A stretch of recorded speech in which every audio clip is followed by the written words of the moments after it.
לכבוד הוא לי להזמין את סגן נשיא ארצות הברית, מייקל פנס, לשאת דברים. It's my true honor to invite Vice President of the United States, Mr. Michael Pence, to deliver his address. Please.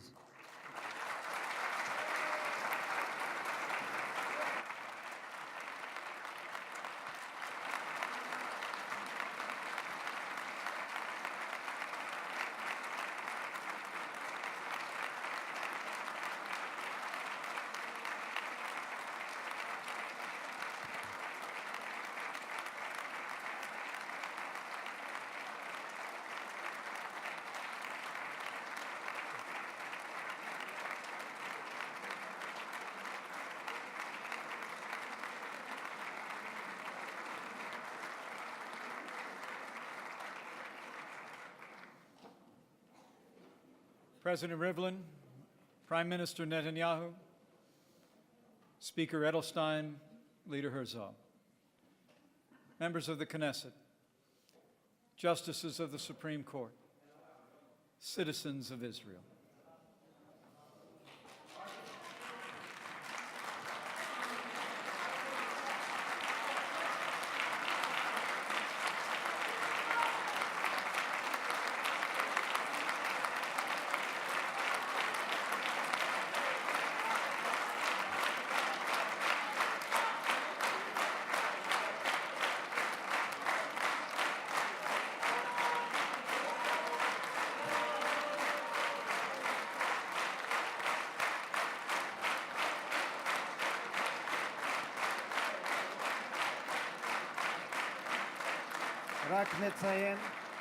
רק נציין לפרוטוקול שכל חברי הרשימה המשותפת מורחקים עד סוף הישיבה היום.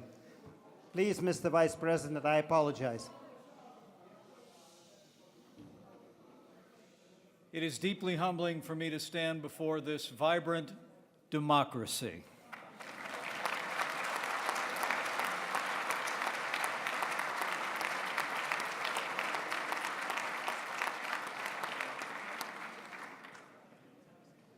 To have the great honor to address this Knesset, the first Vice President of the United States to be afforded that privilege. Here in Jerusalem, the capital of the State of Israel.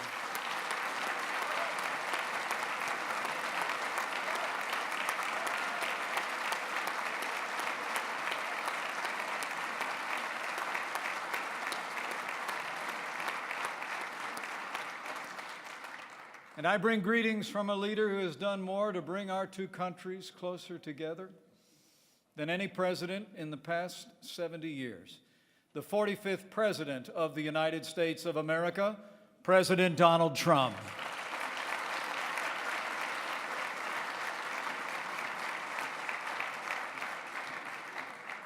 Thanks to the President's leadership, the alliance between our two countries has never been stronger.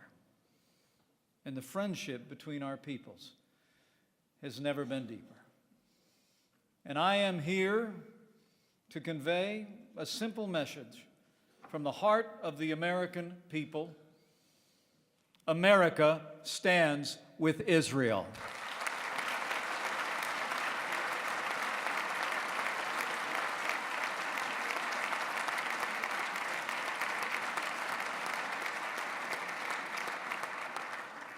We stand with Israel because your cause is our cause. Your values are our values. And your fight is our fight.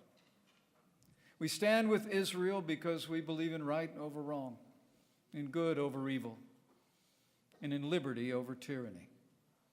We stand with Israel because that's what Americans have always done. And so has it been since my country's earliest days.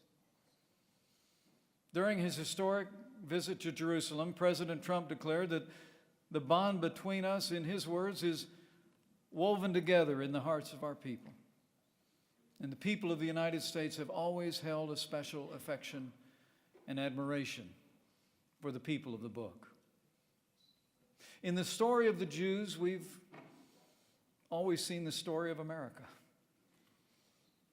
It is the story of an exodus a journey from persecution to freedom, a story that shows the power of faith and the promise of hope. My country's very first settlers also saw themselves as pilgrims, sent by Providence to build a new promised land. The songs and stories of the people of Israel were their anthems, and they faithfully taught them to their children, and do to this day. And our founders, as others have said, turned to the wisdom of the Hebrew Bible for direction, guidance, and inspiration. America's first president, George Washington, wrote with favor to the children of the stock of Abraham. Our second president, John Adams, declared that the Jews, in his words, have done more to civilize man than any other nation. And your story inspired my forebears to create what our 16th president called a new birth of freedom. And down through the generations, the American people became fierce advocates of the Jewish people's aspiration to return to the land of your forefathers.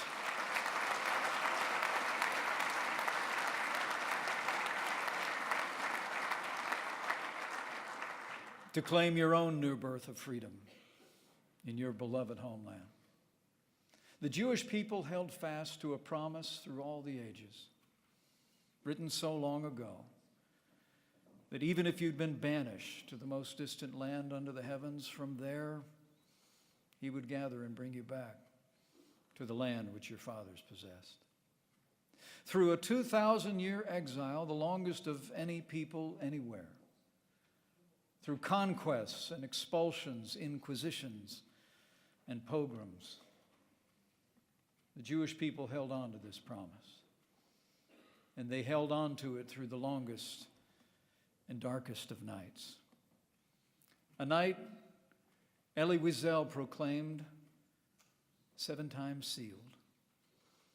A night that transformed the small faces of children into smoke under a silent sky. A night that consumed the faith of so many, that challenges the faith of so many still. And tomorrow, when I stand with my wife at Yad Vashem to honor the 6 million Jewish martyrs of the Holocaust, we will marvel at the faith and resilience of your people, who just 3 years after walking beneath the shadow of death rose up from the ashes to resurrect yourselves, to reclaim a Jewish future, and to rebuild the Jewish state.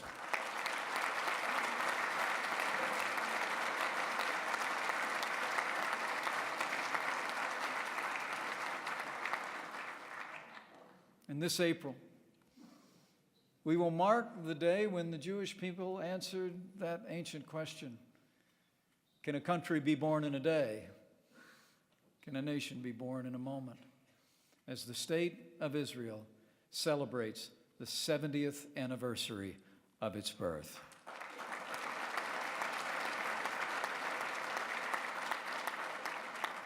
As you prepare to commemorate this historic milestone, I say, along with the good people of Israel, here and around the world, Shehekianu, Viki Amanu, Vihig Iyanu, Lazman Hazeh.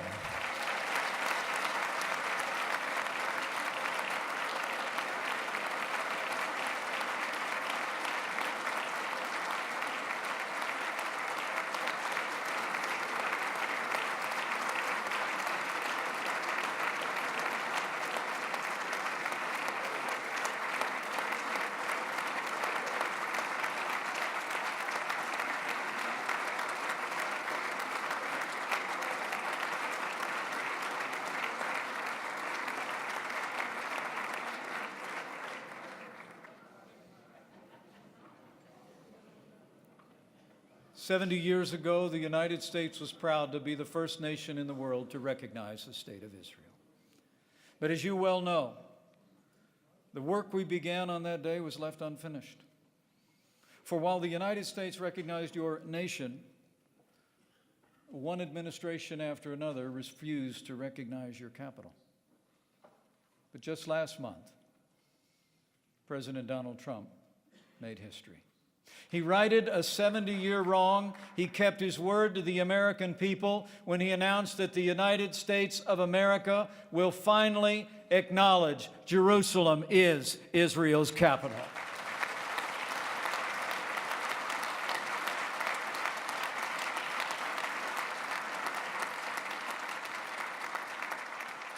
The Jewish people's unbreakable bond to this sacred city reaches back more than 3,000 years. It was here in Jerusalem on Mount Moriah that Abraham offered his son, Isaac, and was credited with righteousness for his faith in God. It was here in Jerusalem that King David consecrated the capital of the Kingdom of Israel. And since its rebirth, the modern state of Israel has called this city the seat of its government. Jerusalem is Israel's capital. And as such, President Trump has directed the State Department to immediately begin preparations to move the United States Embassy from Tel Aviv to Jerusalem.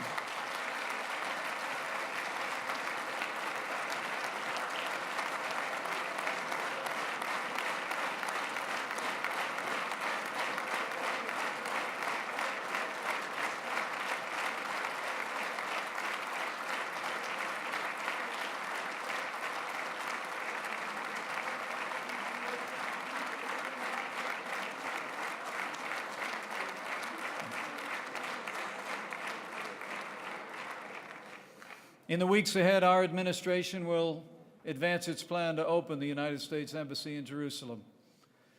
And that United States Embassy will open before the end of next year.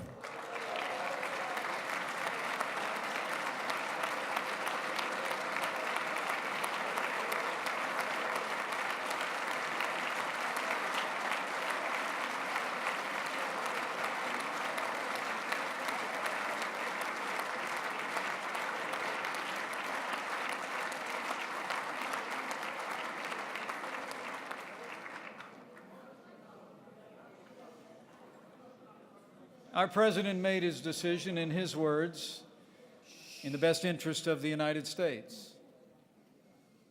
But he also made it clear that we believe that his decision is in the best interests of peace. By finally recognizing Jerusalem as Israel's capital, the United States has chosen fact over fiction. And fact is the only true foundation for a just and lasting peace. Under President Trump, the United States of America remains fully committed to achieve a lasting peace between Israelis and Palestinians.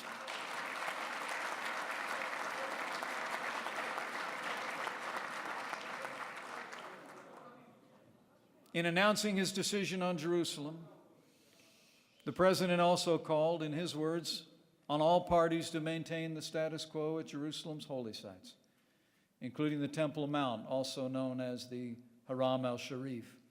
And he made it clear that we're not taking a position on any final status issues, including the specific boundaries of the Israeli sovereignty in Jerusalem or the resolution of contested borders. And President Trump reaffirmed that if both sides agree, the United States of America will support a two-state solution.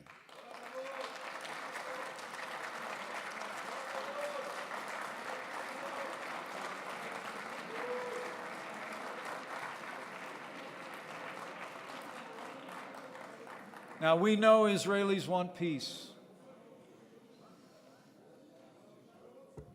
And we know that Israelis need no lectures on the price of war. The people of Israel know the terrible price all too well. Your prime minister knows that price. He himself was nearly killed in battle.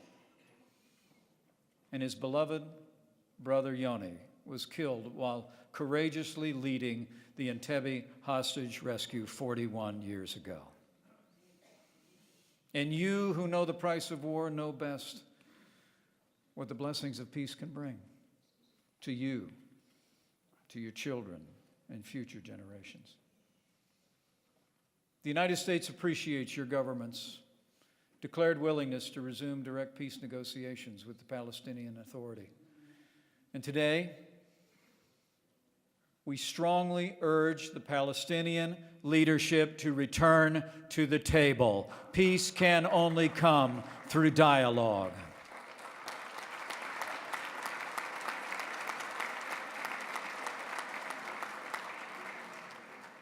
Now, we recognize that peace will require compromise, but you can be confident in this. The United States of America will never compromise the safety and security of the State of Israel.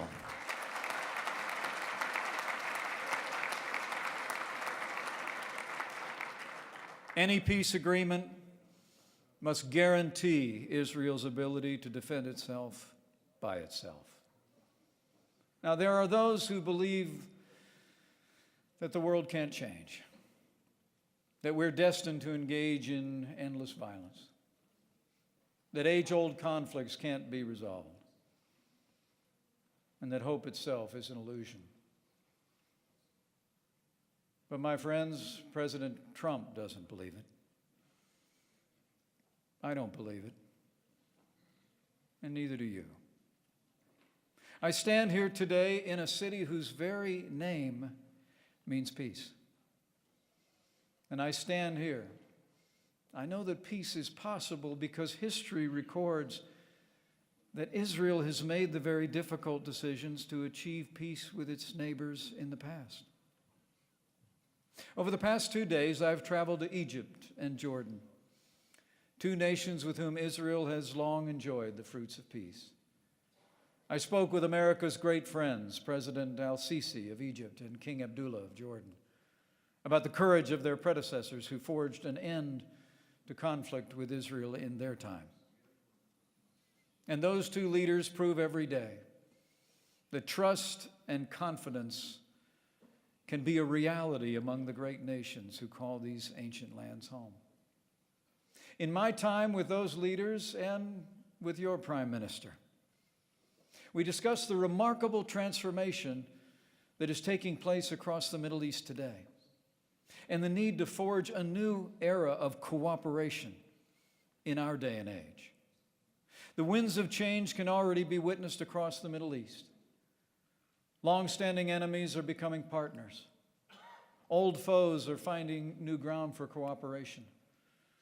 And the descendants of Isaac and Ishmael are coming together in common cause as never before. Last year in Saudi Arabia, President Trump addressed an unprecedented gathering of leaders from more than 50 nations at the Arab Islamic American Summit. He challenged the people of this region to work ever closer together, to recognize shared opportunities and to confront shared challenges. And the president urged all who call the Middle East their home to, in his words, meet history's great test and conquer extremism and vanquish the forces of terrorism together.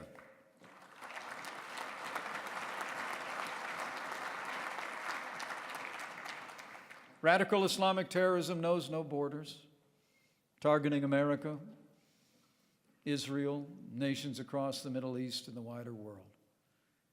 It respects no creed, stealing the lives of Jews, Christians, and especially Muslims. And radical Islamic terrorism understands no reality other than brute force. Together with our allies, we will continue to bring the full force of our might to drive radical Islamic terrorism from the face of the earth.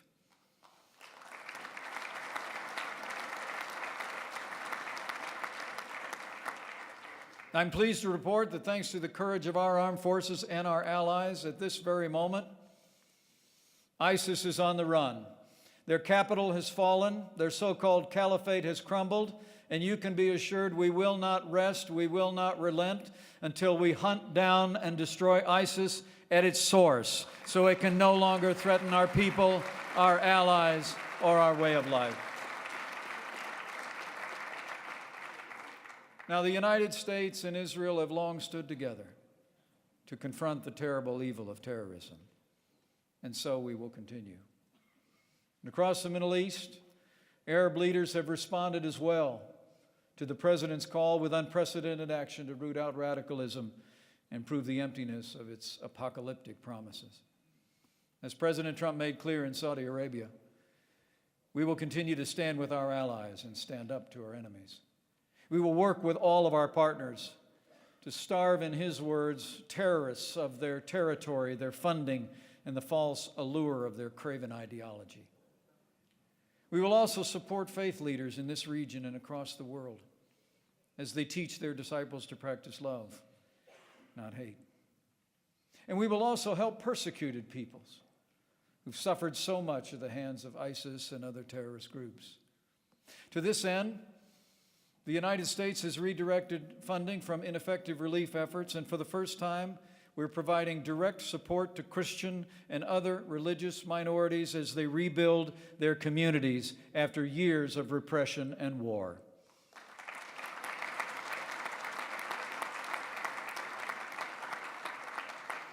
The United States has already committed more than $110 million to assist Christian and other religious minorities across the wider Middle East, and we urge our allies here in Israel, in Europe, and across the world to join us in this cause.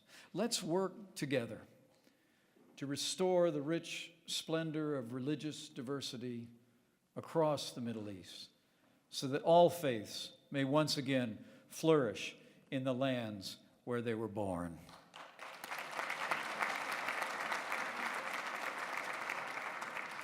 As we work to defeat the scourge of terrorism and give aid to those who have suffered at its hands, we must also be resolved and vigilant to prevent old adversaries from gaining any new ground.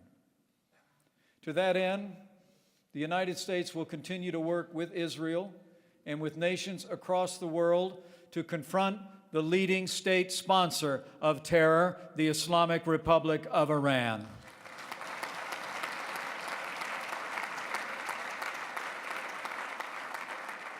As the world has seen once again the brutal regime in Iran, it's merely a dictatorship that seeks to dominate its citizens and deny them of their most fundamental rights. History has proven those who dominate their own people rarely stop there, and increasingly we see Iran seeking to dominate the wider Arab world. That dangerous regime sows chaos across the region. Last year alone, even as its citizens cried out for help with basic necessities, Iran devoted more than $4 billion to malign activities in Syria, Lebanon, and elsewhere across the region. It has supported terrorist groups that even now sit on Israel's doorstep. And worst of all, the Iranian regime has pursued a clandestine nuclear program, and at this very hour, it's developing advanced ballistic missiles. 2.5 years ago, the previous administration in America signed a deal with Iran that merely delays the day when that regime can acquire a nuclear weapon. The Iran nuclear deal is a disaster, and the United States of America will no longer certify this ill-conceived agreement.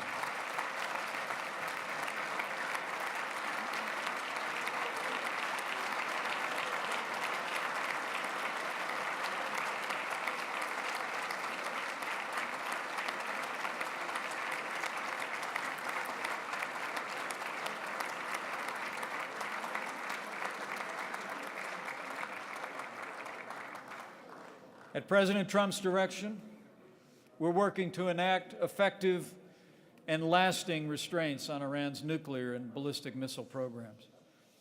Earlier this month, the President waived sanctions on Iran to give the Congress and our European allies time to pass stronger measures.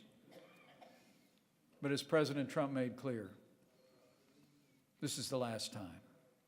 Unless the Iran nuclear deal is fixed, President Trump has said the United States will withdraw from the Iran nuclear deal immediately.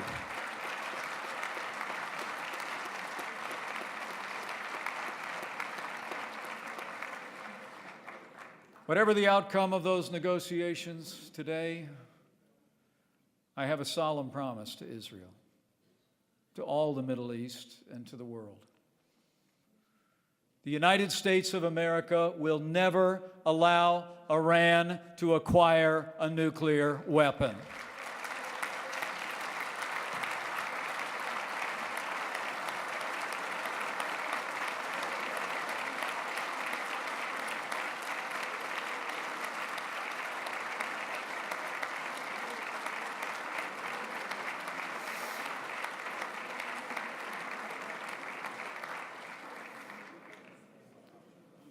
Beyond the nuclear deal, we will also no longer tolerate Iran's support of terrorism or its brutal attempts to suppress its own people.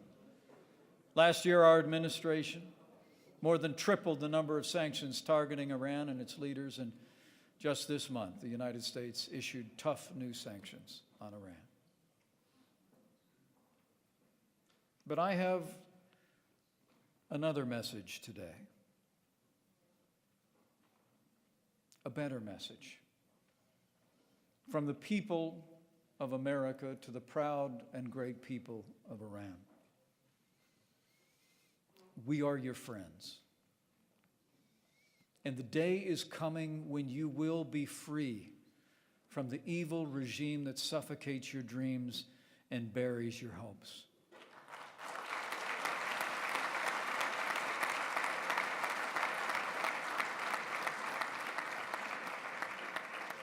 And when your day of liberation finally comes, we say to the good people of Iran, the friendship between our peoples will blossom once again.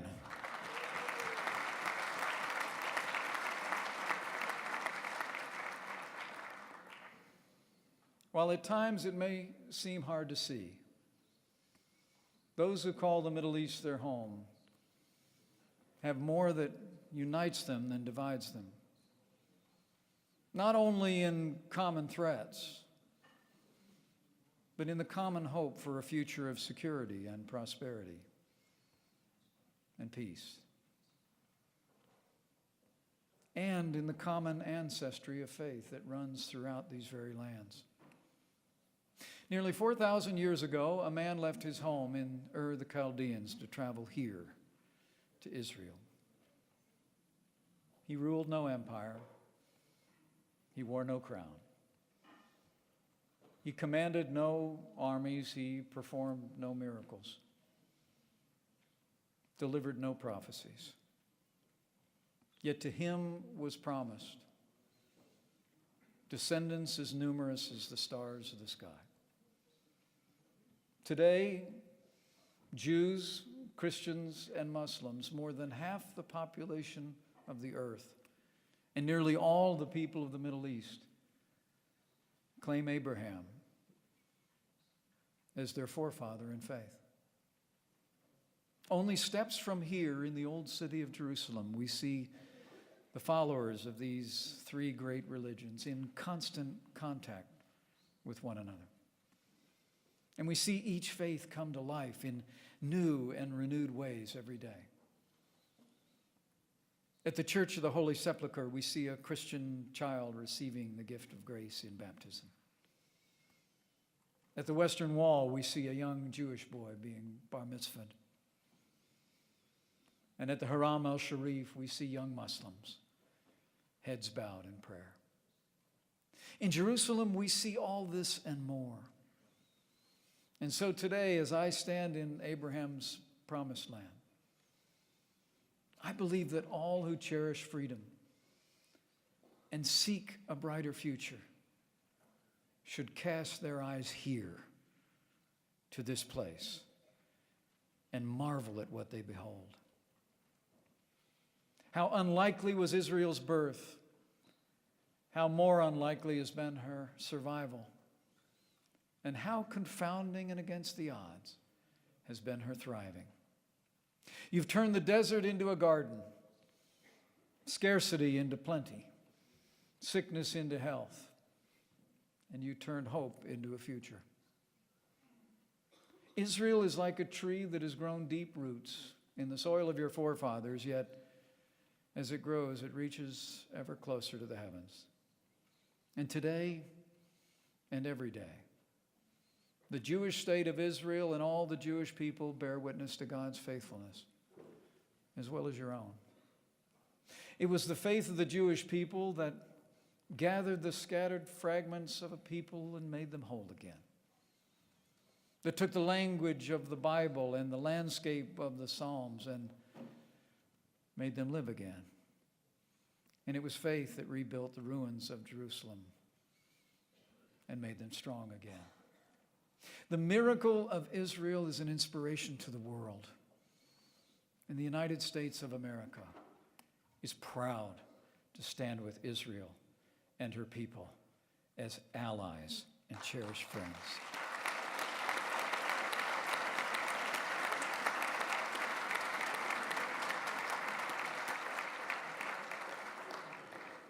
And so we will pray for the peace of Jerusalem,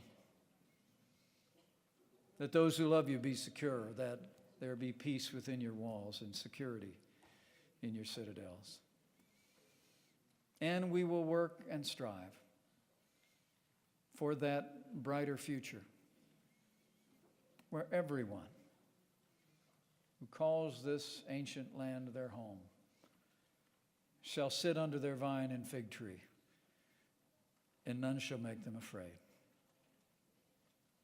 With an unshakable bond between our people and our shared commitment to freedom, I say from my heart, may God bless the Jewish people.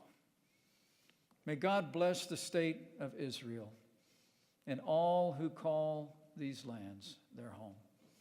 And may God continue to bless the United States of America.